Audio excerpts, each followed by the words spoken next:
winelcome po ni Public Works and Highway Secretary Vince Dizon yung pong suwestyon ni Senador Ping Lacson na magkaroon ng investigasyon ang Senado sa EDSA Phase 1 Rehab Project. Hinggil yan po sa mga lumitaw na mga bagong lubak o potholes sa national highway natin. Ayon sa kalihim, essential ang legislative oversight para masiguro yung transparency at proteksyon ng public funds na gagamitin dyan. Handa raw sila makipagtulungan sa Senate Committee on Public Works para sa nasabing investigasyon. Ipinag-utos na rin po ni Dizon sa contractor yung pag-repair ng mga lubak o potholes nga. Samantala, pumirma na po ng resolusyon ng Metro Manila Mayor sa taasan. Sa 5,000 piso yung multa sa maling pagtatapon o pagtatapon ng basura. Tinaas na lalo. Mabuti naman. Pero paalala po ni San Juan City Mayor at Metro Manila Council Chairman Francis Zamora sa naging panayam niya kanina sa programa ng Kuyang Ted Filon at DJ Chacha, dapat daw, or bukod sa multa, dapat maging disiplinado rin ang mga mamamayan na huwag magtapon o magtapon kung saan-saan para maiwasan din yung malawakan pong pagbabaha.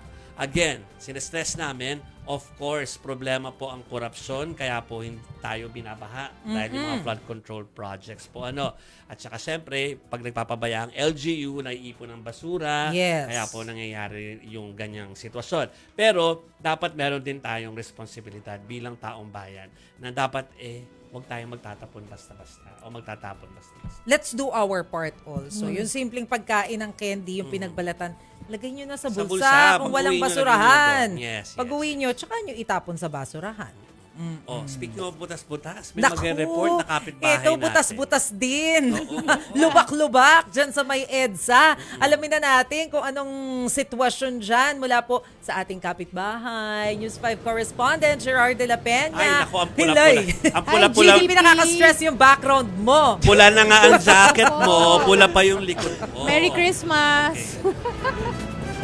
Well, Happy New Year mga kapatid, mga kapitbahay. Pero alam nyo, ito nagpa-brief ako kanina lang sa MMDA. Kinukumusta ko yung lagay nitong EDSA, pero uunahin muna natin dito sa kinatatayuan ko dito sa EDSA Reliance. Okay. So ito nakikita nyo sa likuran ko, ito yung northbound lane. Forever matraffic dito at mukhang napakalayo ng dulo nito. Ganon din sa southbound lane. So ito sisimulan natin mula doon sa norte going south. Okay, so sa bandang lagpas ng Balintawak Cloverleaf going to Bansalangin, may pagbabagal na dyan. Tapos ganon din sa approach ng Quezon Avenue flyover. Doon sa mismong flyover, hindi ganon kasikip, pero yung service road, grabe yung build up ng trapiko doon. Ang next na titingnan ng mga kapatid nating nasa kalye ngayon ay itong Ermin Garcia dahil may pagbabagal simula dyan hanggang sa Ortigas na.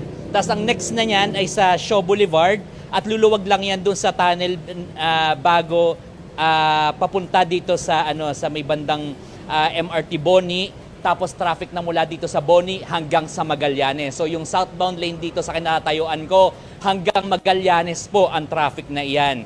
Sa malapit sa Taft Avenue naman, sa southbound lane pa rin ng EDSA ito, matraffic doon sa may bandang Taft dahil sa traffic light. O northbound lane naman tayo ng EDSA mula FB Harrison sa Taft hanggang Taft, napakabagal. Tapos mula Magallanes, ang traffic na yan ay hanggang Ermin Garcia na. Tapos mula sa Quezon Avenue hanggang SM North up to Corregidor Street. Tapos magbabagal ulit bago magbalintawak. Yan yung overview natin ng EDSA, pero ito yung overview natin ng C5. In essence, napaka-traffic din sa C5 at ganun din sa Rojas Boulevard. Pero dyan sa bandang Commonwealth ay hindi masyado, maliban na lamang doon sa bandang Regalado. Gerard, mga kapitbahay. Puro heavy yung sinasabi mo. Parang sa madaling salita, traffic lahat, everywhere. Meron ka bang good news man lang dyan? Alam mo, ito nga sabi ko sa MMDA, ano po bang nakikita natin magiging sitwasyon dito sa EDSA? Considering na hindi na umuulan ngayon. Ang sabi lang sa akin ng taga-MMDA, hindi nila masasabi kung luluwag ba ito o mas lalong bibigat. Pero nakamonitor sila dahil baka raw lalong mas bumigat ito kapag ka nagkaroon ng banggaan somewhere dito sa EDSA. So yun lang ang masasabi nilang forecast for the rest of the night. So bad or worse lang? Yes. Worse kung may banggaan, wag naman sana. Okay. Pero, gaano kalaki Huwag yung naman epekto sa traffic nitong mga lubak? Nako, Mase, tama ka dyan. isa nga sa tinuturong dahilan kung bakit napaka-traffic dito sa EDSA, bukod dun sa pag-uulan natin this past few days, ay itong mga bako dito sa bandang EDSA. No? Kanina nag-ikot-ikot tayo mula dito sa Mandaluyong hanggang sa Taft Avenue. Naku, napakarami na ngang lubak. Di ba dati maaalala natin ng bagong gawa yan? Wow, napakaswabe ng pagtakbo ng sasakyan natin sa EDSA. Pero ngayon, that's not the case anymore. So karamihan dyan sa mga lubak na yan ay doon sa loob mismo ng EDSA busway, tapos dun sa bandang paligid niya. Ang naging problema daw kasi dito, nagkaroon ng ponding o yung pag-iipon ng tubig doon sa loob ng busway. So, nasira yung asfalto. So, ngayon pinapacheck ng DPWH doon sa contractor kung bakit merong ponding, bakit naiipon yung tubig. At syempre, sabay pa-repair na rin yan nung kanilang ginawa.